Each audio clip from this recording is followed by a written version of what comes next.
Fala, galerinha do canal, tudo bem com vocês? Meu nome é Clara Bonaparte Pedrosa e hoje vamos dar início à nossa aula sobre a ADI, a Ação Direta de Inconstitucionalidade. Primeiramente, peço para vocês se inscreverem no canal porque vai me ajudar muito aqui no meu trabalho de divulgação acadêmica e também peço que os senhores vejam essa aula de forma bem tranquila, sem distrações, evitando mexer no celular e pausando somente para fazer eventuais anotações, beber uma água, porque está muito quente, vamos beber água, ou coisas do tipo. Então vamos lá, sigam juntos comigo nessa jornada. Bora nessa! Gente, recapitulando nossa aula, é necessário que os senhores entendam nesse momento inicial que a ADI é uma ação do controle concentrado de constitucionalidade. Ou seja, é uma ação que tem como objetivo ser ajuizada em face do STF e não em um juiz de controle difuso, por exemplo, que pode ser ajuizada em qualquer tribunal de justiça, por exemplo. Não, a ADI é uma ação de controle concentrado, então ela somente chega no STF, você ajuiza ela em face do STF. Outra coisa importante para a gente entender na nossa aulinha sobre a ADI, inicialmente, é que ela faz parte do controle repressivo, ou seja, faz parte daquele controle exercido pelo Poder Judiciário somente, não por outras questões institucionais, como legislativo ou executivo, não. Na ação do controle concentrado, especificamente da ADI, ela é um controle repressivo, exercido somente pelo Poder Judiciário. E aqui é necessário a gente ressaltar que o controle concentrado é, em regra, abstrato. Ou seja, a gente não vai tratar aqui de uma relação envolvendo um autor e um réu em um caso concreto. Não, a gente vai ter uma relação de parâmetro entre a Constituição e, por exemplo, uma lei ordinária. Então é um caso abstrato.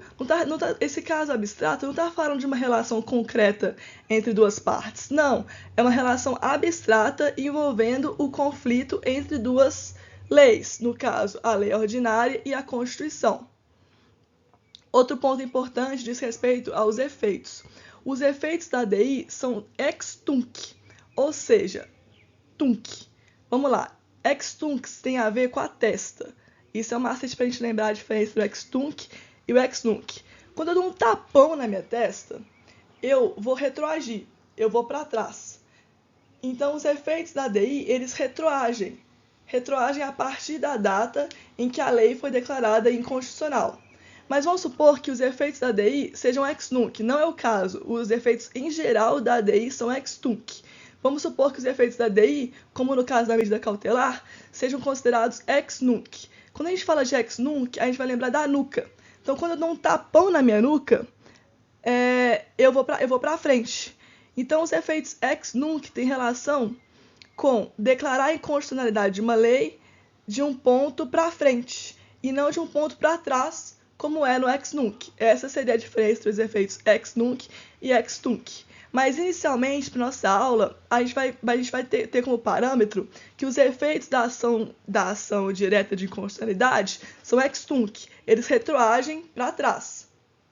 E, além disso, no que tange aos efeitos subjetivos da ADI, eles são erga omnes, ou seja, eles valem para todo o ordenamento jurídico, para todas as pessoas da sociedade brasileira, diferentemente dos efeitos subjetivos do controle difuso, que são interpartes, só valendo ali para a questão da relação entre as duas pessoas que estão envolvidas na ação. Beleza? Esses são os nossos tópicos iniciais para a nossa aula da ADI.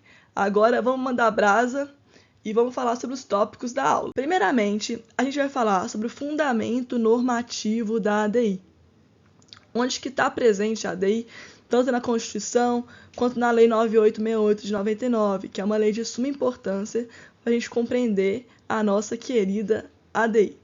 Depois, nós falaremos sobre a legitimidade. A ADI possui a legitimidade ativa, que é composta por 4 modalidades, e pela legitimidade passiva, somente. Aí não tem mais modalidades. Depois, sobre o objeto da ADI, o que pode ser considerado parâmetro de julgamento da ADI. Depois, os requisitos do objeto de controle. Porque além do objeto, que a gente vai ver que existem alguns aí na Constituição e também por questões doutrinárias, nós também vamos compreender quais são os requisitos do objeto de controle, que são 2, já dando aí um spoiler.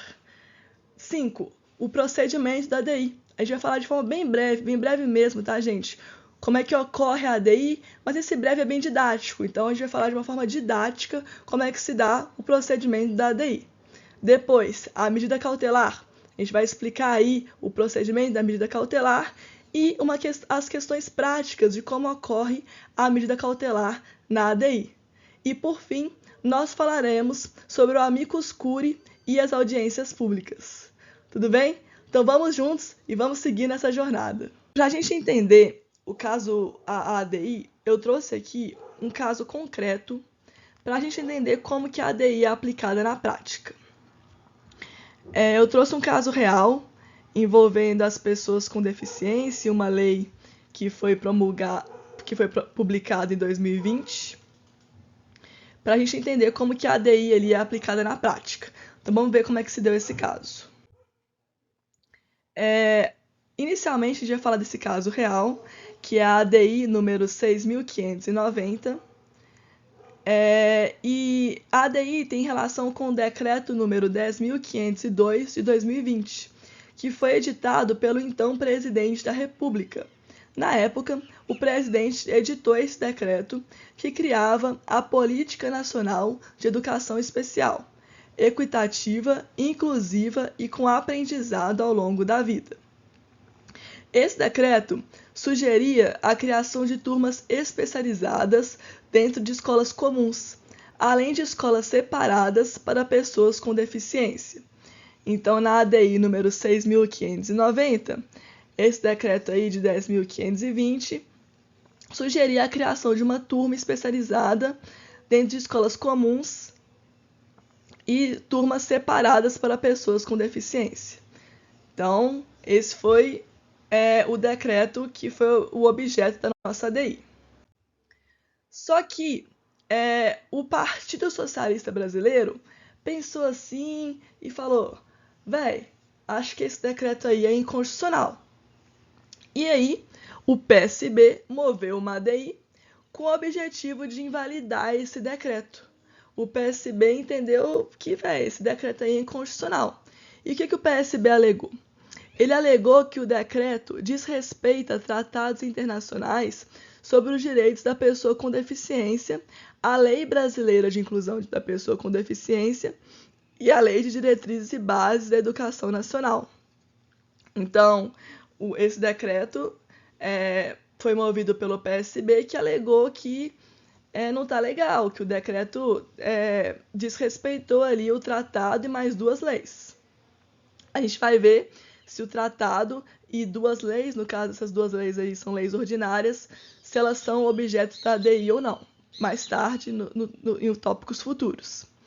E aí, o Instituto Alana e a Rede Nacional de Primeira Infância atuaram na ação como amicus curiae. Então, o Instituto Alana e a Rede Nacional de Primeira Infância deram aí um suporte, meio que consultivo, para essa ação direta de constitucionalidade do PSB. Vamos ver o que aconteceu. No caso, o STF suspendeu a eficácia do decreto número 10.502 por 6 votos, pela maioria. A gente vai ver que o quórum para julgar uma ação direta de constitucionalidade é de 8 ministros. Então, pela maioria, o STF suspendeu a eficácia desse decreto. E o que o STF fundamentou por essa decisão? O STF entendeu que os tratados internacionais, bem como as leis ordinárias, exigem que os governos assegurem o acesso à educação das crianças com deficiência em condições de igualdade aos demais. E, de fato faz sentido, porque se o decreto pretendia, pela não inclusão das pessoas com deficiência na sala de aula, o STF entendeu que esse decreto tinha que ser inconstitucional por violar o princípio da igualdade. Violou ali o princípio da igualdade, então o STF declarou esse decreto por inconstitucional. Reparem que aqui o STF usa como fundamento, o princípio da igualdade. E o princípio da igualdade pode ser usado como fundamento da ADI? Pode, o STF pode usar qualquer questão constitucional, seja ela implícita ou explícita, qualquer preceito constitucional, para fundamentar pela constitucionalidade ou inconstitucionalidade de uma ADI. Então, o parâmetro de controle pode ser qualquer dispositivo da Constituição e não apenas aqueles aduzidos na ADI. Beleza? Esse foi o nosso caso real para a gente introduzir ali na prática como que ocorre uma ADI. E agora eu vou falar rapidamente sobre o histórico da ADI. Atualmente, o processo da ADI é regido pela Lei nº 9868 de 99. Então, essa é a lei que atualmente rege a ADI, ela é de 99, isso é importante. Mas aí se vocês me perguntam, Clara, se a lei da ADI é de 99, como é que a ADI era regida antes de 99? Pois bem, anteriormente a matéria era disciplinada pelo regimento interno do STF. Então, o STF tinha ali no seu regimento interno como que se dava a ADI. E pela Lei nº 4.337 de 64, bem como jurisprudência da Corte ao longo dos anos, após a Emenda Constitucional número 16 de 65, em que houve a introdução da ação genérica. Então, reparem, a ADI teve origem ali no nosso ordenamento jurídico a partir da Constituição de 46.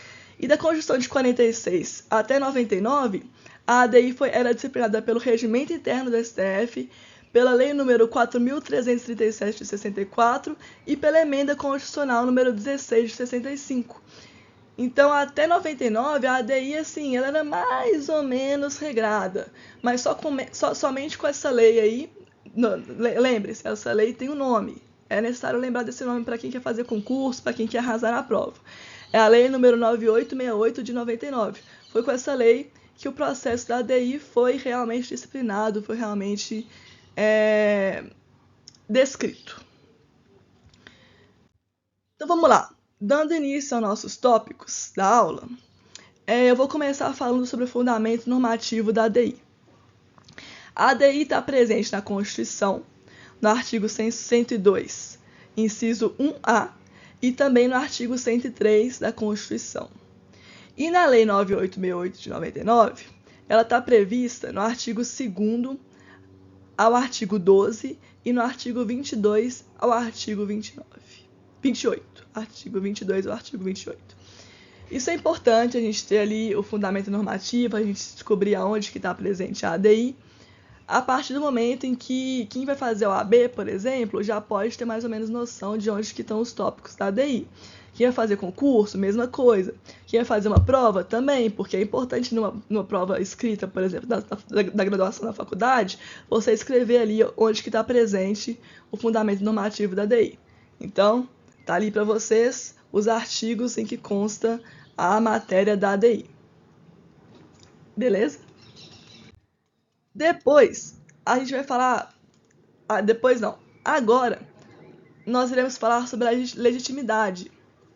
Quem pode propor uma ADI? Quem pode propor uma ADI? Vamos descobrir isso agora. No que tange a legitimidade ativa, a gente tem 4 modalidades. Ou seja, os legitimados especiais, os legitimados universais, os legitimados que não possuem capacidade postulatória e os legitimados que possuem capacidade postulatória plena. E nós também temos a legitimidade passiva, que seria a quem se destina a ação, a quem se destina a ADI. Então, eu sistematizei aí os principais legitimados para propor ADI e agora nós vamos discorrer sobre cada um deles. Continuem atentos.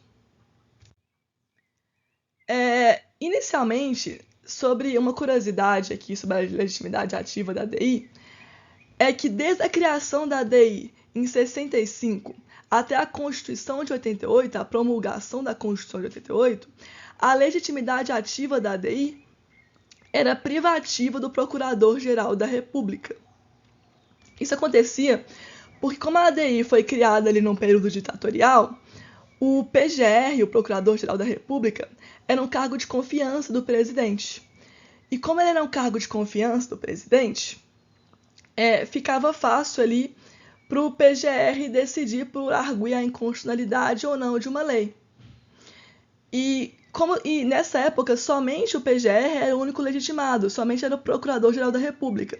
Só que, com a Constituição de 88, não, o rol dos legitimados aumentou para 9 legitimados, incluindo o PGR. E isso mostra como que a Constituição de 88 é democrática. Ela visa o Estado democrático de direito ao ampliar o rol de legitimados da ADI e não deixar a ADI ser incumbida apenas do PGR, podendo assim gerar transtornos para a nossa democracia e o nosso ordenamento jurídico. A previsão normativa da legitimidade ativa da ADI está prevista no artigo 103 da Constituição e no artigo 2º da Lei 9868 de 99. Então, a previsão normativa da ADI está aí prevista nesses 2 artigos. É importante para quem vai fazer o OAB, para quem vai fazer concurso e tal. Inclusive, os passarinhos estão nos iluminando aqui nesse sentido. Eles falaram, Clara, fala isso para eles mesmos, que eles vão passar tendo esse conhecimento sobre a ADI. E é necessário ressaltar também que esse rol dos legitimados ativos da ADI são um rol taxativo, ou seja, é uma lista exaustiva que não admite alterações, exclusões ou interpretações. O rol taxativo é diferente do rol exemplificativo. No rol taxativo, os legitimados que estão ali na Constituição, no artigo 103 e no artigo 2º da Lei 9868, são somente aqueles, enquanto que, se fosse um rol exemplificativo, não, poderia ser além desses 9 legitimados para a ADI, mas como é um rol taxativo, vão ser somente esses 9. Não é permitido haver alterações, inclusões ou exclusões.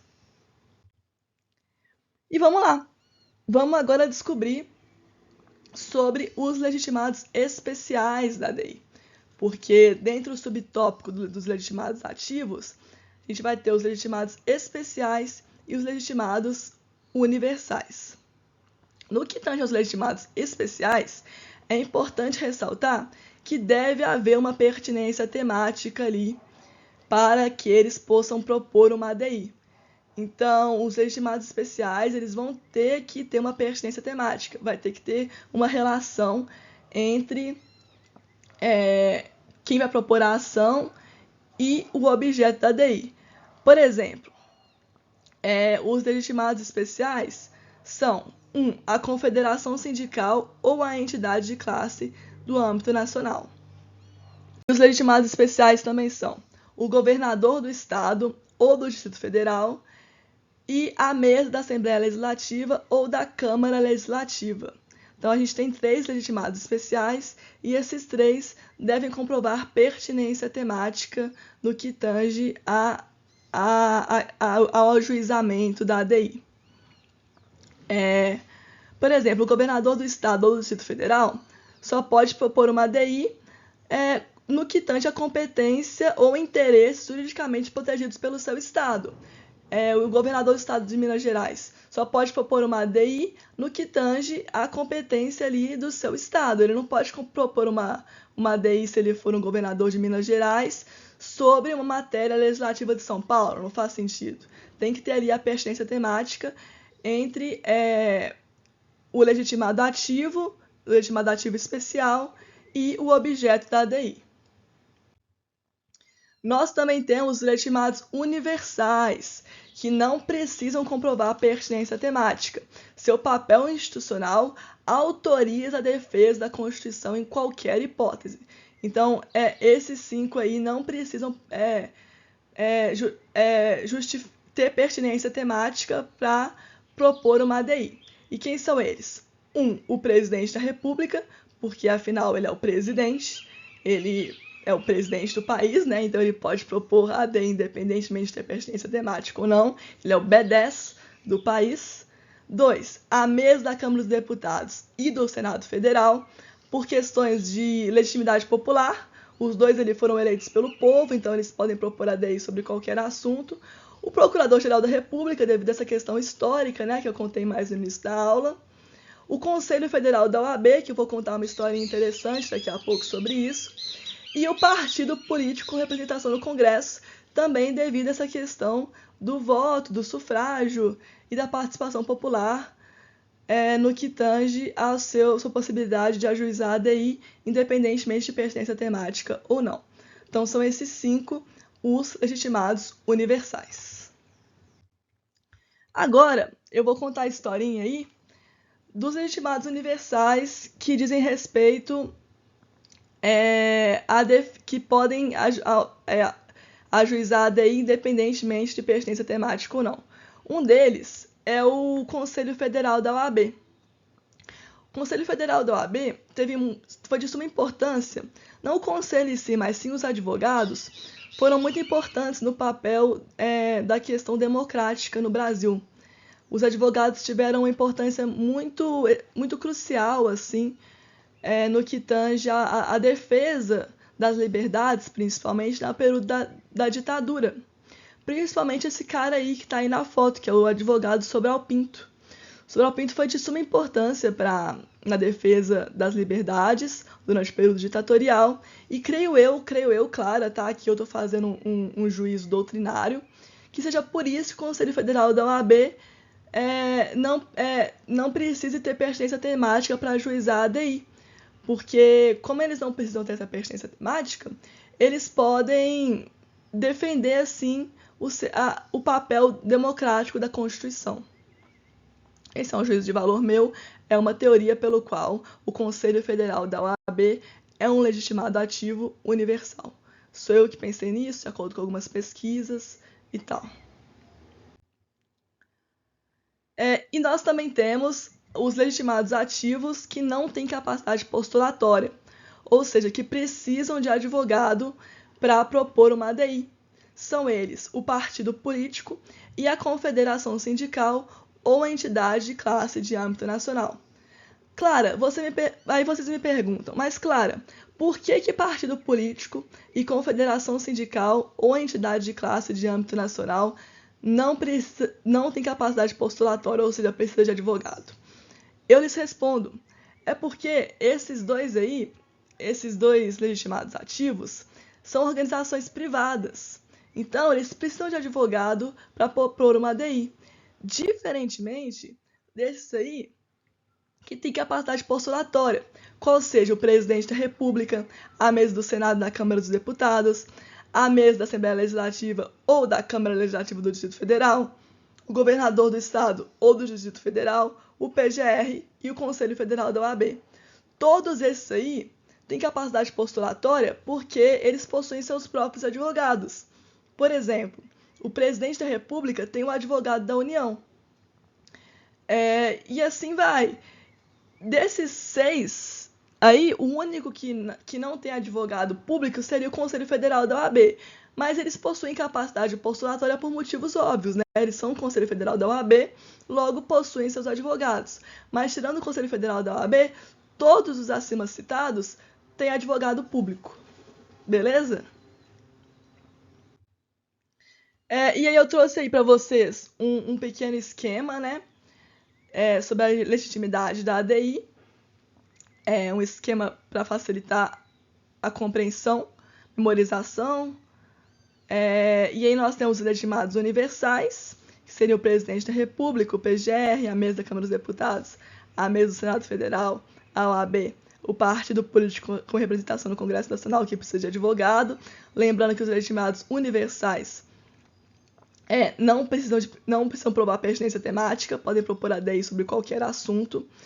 Os legitimados especiais precisam provar pertinência temática, e são eles o governador do Estado do Distrito Federal, a mesa da Assembleia Legislativa, a confederação sindical, que precisa de advogado, e a entidade de classe de âmbito nacional.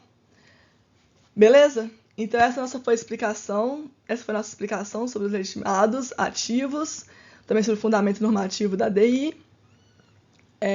Espero que tenha ficado claro, que vocês tenham gostado. Agora, nós vamos falar sobre a legitimidade passiva. A legitimidade passiva é a autoridade ou o órgão que editou o ato normativo questionado na ADI. Então, essa seria a legitimidade passiva, seria a autoridade ou o órgão que editou o ato normativo questionado na ADI. Aí, se a gente faz uma pequena lembrança aí da nossa aula, no início da aula, vamos ver se vocês estão prestando atenção, se a memória aí está em dia, se está se alimentando direitinho, se está malhando na academia para fortalecer o cérebro. Vamos ver. Se a gente pensa no início da aula, quem editou aquele decreto lá sobre a inclusão das pessoas com deficiência foi uma autoridade. Qual seja, vamos ver se vocês se lembram, pensa aí. O presidente da República. Isso mesmo. No exemplo do caso concreto no início da aula, quem editou o decreto foi o presidente da República. Então, nesse caso, o presidente seria a legitimidade passiva daquela ADI. Beleza? E agora nós vamos falar sobre o objeto da ADI. Está no artigo 102, inciso 1A da Constituição, que o objeto da ADI diz respeito à lei ou ato normativo federal ou estadual em face da Constituição Federal. Então, o objeto da ADI, repetindo, é uma lei ou ato normativo federal ou estadual em face da Constituição, o quê? Federal. Isso mesmo. Mas aí vocês me perguntam, Clara, mas e o Distrito Federal? O Distrito Federal, ele acumula a competência dos estados e municípios. Só que a ADI, ela não trata de matéria municipal, só de federal ou estadual. Então, se a matéria do Distrito Federal se tratar de matéria estadual, aí sim vai ser objeto da ADI. Tudo certo? Aí eu trouxe aí um esqueminha, né, do objeto da ADI, que seria lei ou ato normativo federal ou estadual em face da Constituição Federal. Para ficar mais claro aí de vocês lembrarem. E agora, eu faço aqui um parênteses, né, para a gente entender a diferença entre lei ou ato normativo. Porque na Constituição, no artigo 102, inciso 1A, pretérito do último slide, o texto constitucional fala sobre lei ou ato normativo federal. Mas aí eu pergunto para os senhores, qual que é a diferença entre lei e ato normativo?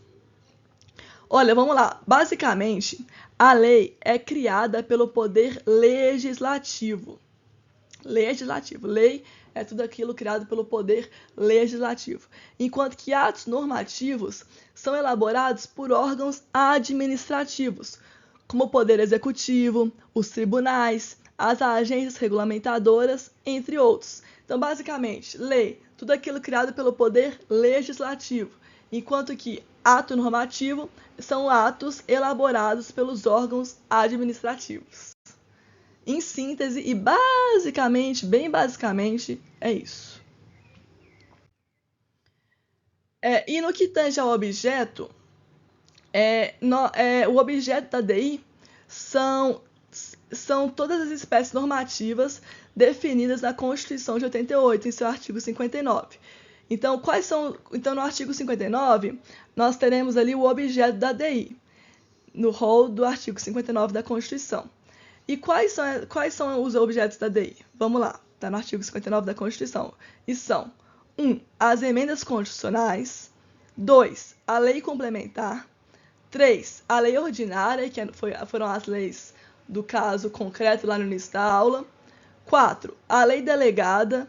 5. A medida provisória. E 6. Os decretos legislativos e resoluções. Então, está ali no artigo 59, inicialmente, quais sejam os objetos da ADI. Mas, será que é só isso mesmo? Não, não é só isso. Uma construção doutrinária, tá, gente? Pautado no livro do Controle de Constitucionalidade, do ministro e professor também, Luiz Roberto Barroso, algumas outras espécies normativas também sujeitam-se ao controle de constitucionalidade. Doutrinariamente, não são só aquele rol do artigo 59. A gente vai também irão se sujeitar ao controle de constitucionalidade os decretos autônomos, a legislação estadual e os tratados internacionais. Então, na real, são todos esses os objetos da ADI. Não somente o artigo 59, mas também, doutrinariamente, de acordo com Luiz Roberto Barroso, são os decretos autônomos, a legislação estadual e os tratados internacionais. Lembrando que varia quais são os objetos da ADI, para além do artigo 59, doutrinariamente depende ali do autor, da doutrina que você está usando, quais são os outros objetos da ADI. Mas para essa videoaula, para o fim dessa videoaula, a gente vai usar a doutrina do ministro Luiz Roberto Barroso no livro dele, Controle de Constitucionalidade. Beleza? E nós também vamos falar agora sobre os requisitos do objeto de controle. O objeto da ADI deve ter sido editado posteriormente ao processo de controle.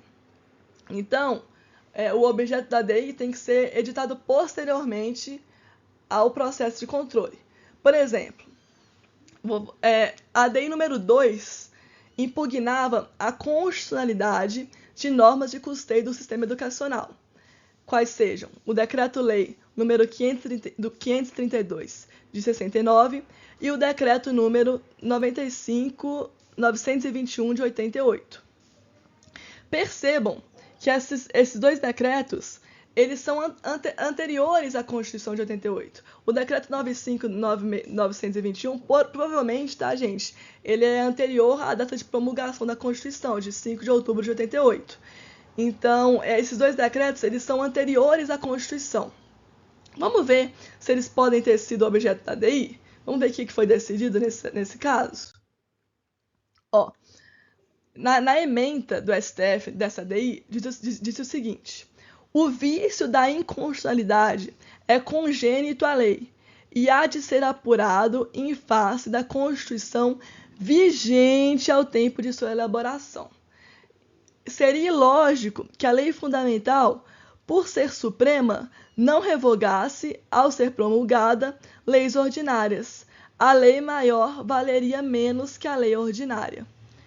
Então, nessa ementa, o STF diz basicamente o seguinte: não faz sentido ele julgar uma ADI, sendo que houve perda de objeto pela promulgação da Constituição de 88. Não faz sentido eu julgar a constitucionalidade de uma lei de 69, sendo que a gente já tem ali a Constituição de 88 que revoga essa lei de 69. Então, basicamente, isso não faz sentido. E o segundo requisito diz respeito ao fato de que o objeto deve estar em vigor. Eu cortei ali com a minha cara essa partezinha, mas isso aí está dizendo basicamente o seguinte: quando uma norma questionada em uma ADI é revogada ou substituída, o Supremo considera a ação prejudicada. Aí embaixo está escrevendo prejudicada. Então é o seguinte: o objeto dele deve estar em vigor. Não faz sentido eu julgar uma ADI que o objeto que a norma foi revogada ou substituída. A ação é prejudicada. Por exemplo, vamos supor que o Congresso Nacional aprovou uma nova lei que impõe restrições severas à liberdade de expressão nas redes sociais. E imediatamente após a promulgação dessa lei, o Procurador-Geral da República ajuiza uma ADI no STF, argumentando que a norma viola o direito fundamental à liberdade de expressão garantido na Constituição de 88. Aí o STF aceita a ADI e inicia o processo de análise da constitucionalidade. Só que, no andamento da ação, o Congresso decide revogar essa lei. E aí, o STF revogou a lei o Congresso revogou a lei que o STF estava julgando. O que acontece? Diante da revogação da lei, o objeto de controle da ADI deixa de existir, já que a norma que estava sendo questionada não está mais em vigor. Como resultado, o STF pode considerar a ação prejudicada. Então, nesse caso aí, o objeto da lei do Congresso não estava mais em vigor. Então já era, o STF não vai mais julgar a ADI, porque o objeto restou-se prejudicado. Beleza? Agora eu vou falar rapidamente sobre o procedimento da DI. Esse procedimento está previsto de forma mais detalhada na Lei 9868, mas basicamente é o seguinte: um legitimado ativo elabora a petição inicial, o STF solicita informações das autoridades que emanaram o ato normativo. No caso lá do nosso exemplo, seria o presidente, que emanou o ato normativo, e a petição inicial foi elaborada pelo Partido Socialista Brasileiro. Aí, a AGU faz a sua defesa, a AGU lá defende a constitucionalidade da lei.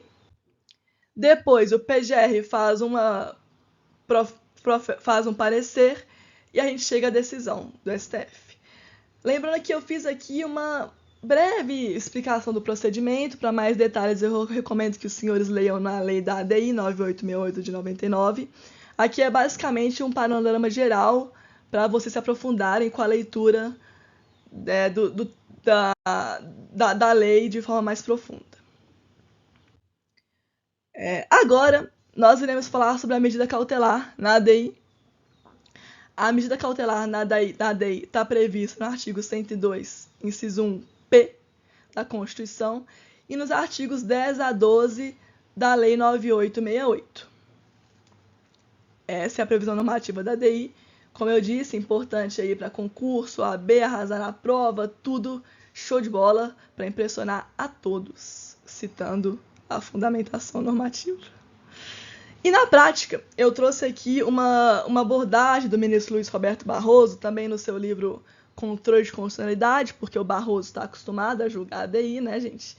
E ele basicamente diz o seguinte, que se houver um indeferimento da cautelar, há apreciação da matéria para um futuro incerto. Então, assim, se houver um indeferimento da cautelar, a ADI vai demorar um pouquinho para ser julgada. Mas, se houver o deferimento da medida cautelar na ADI, embora ele seja provisório, vai ganhar muitas vezes contornos definitivos pela prolongada vigência da medida cautelar. Então, se houver o deferimento da cautelar, ela vai ficar ali permanecendo por um tempo até ser julgada definitivamente. Trouxe mais uma vez um procedimento bem básico sobre a ADI, sobre a medida cautelar na ADI. Recomendo que façam a leitura do artigo 10 a 12 da Lei 9868, porque ela está bem mais exposto. Mas vamos lá. Inicialmente, há o pedido da cautelar, depois a manifestação em 5 dias dos órgãos / autoridades que emanaram a lei ou o ato normativo impugnado. Então, aqui a manifestação de 5 dias é um tempo mais limítrofe. Depois, a audiência dos órgãos ou autoridades que emanaram a lei ou o ato normativo impugnado. Se julgar indispensável, aqui não é obrigatório, aqui é se julgar indispensável, serão ouvidos a AGU e o PGR.